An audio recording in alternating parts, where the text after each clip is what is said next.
There is a silence that arrives not to punish, but to protect. A silence that doesn't hurt. It holds.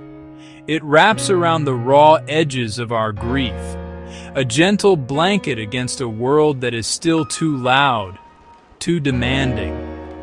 It asks for nothing in return. It comes quietly, almost unnoticed, after the storm of well-intentioned voices has passed, after the internal chaos has finally exhausted itself and settled into a fine dust. It arrives after the last tear has fallen, not in a dramatic final sob, but in a quiet surrender. It finds us when even the simplest words feel like mountains, too heavy to form, too heavy to speak. At first, this new quiet feels empty, even frightening. It's a space too wide, too hollow to live in, where the absence of sound only amplifies the absence of them. But slowly, if we allow it, something shifts. The silence begins to breathe with us. It no longer echoes with what was lost, but begins to hum with what remains. It no longer feels empty.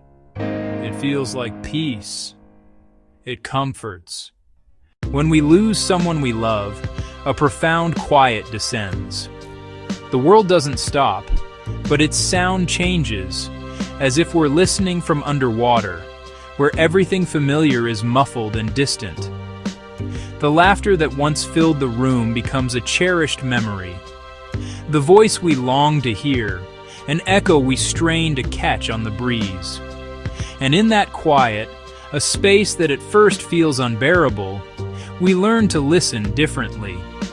We stop listening for what is gone and begin to notice what remains. We start to hear the subtle symphony of the everyday, the steady rhythm of our own heart, a drumbeat of survival, the wind whispering through the window, a reminder that life still moves, flowing around our grief like a river around a stone. This silence isn't an absence of life.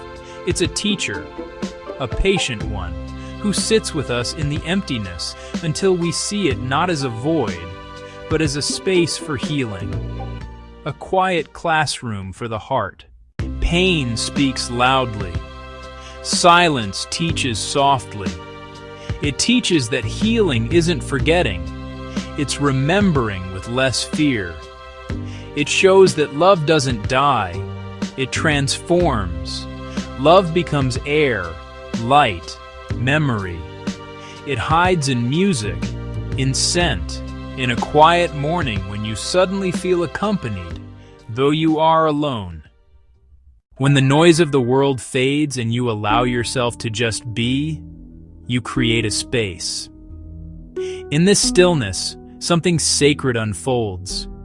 A quiet invitation you extend to your own heart, a willingness to listen. The sharp edges of reality soften, blurring just enough to let a different kind of light in.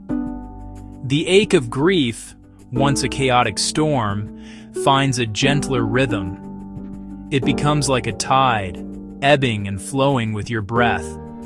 A constant companion rather than an overwhelming force. And in that quiet rhythm, you see that silence isn't the absence of love. It was never empty. It's the sanctuary where love hides, waiting to be heard again, not with the ears, but with the soul. In the heart of this silence, we meet them once more. Not in the way our grieving minds expected, with a voice to record or a touch to feel, but in the way our healing hearts needed, as a feeling, a warmth, a sudden memory that brings a smile. Maybe this profound silence is heaven's native language, the gentle whisper of eternity reminding us that connection is never truly broken. It simply changes its form. So if you find yourself surrounded by silence, don't rush to fill it. Stay, listen,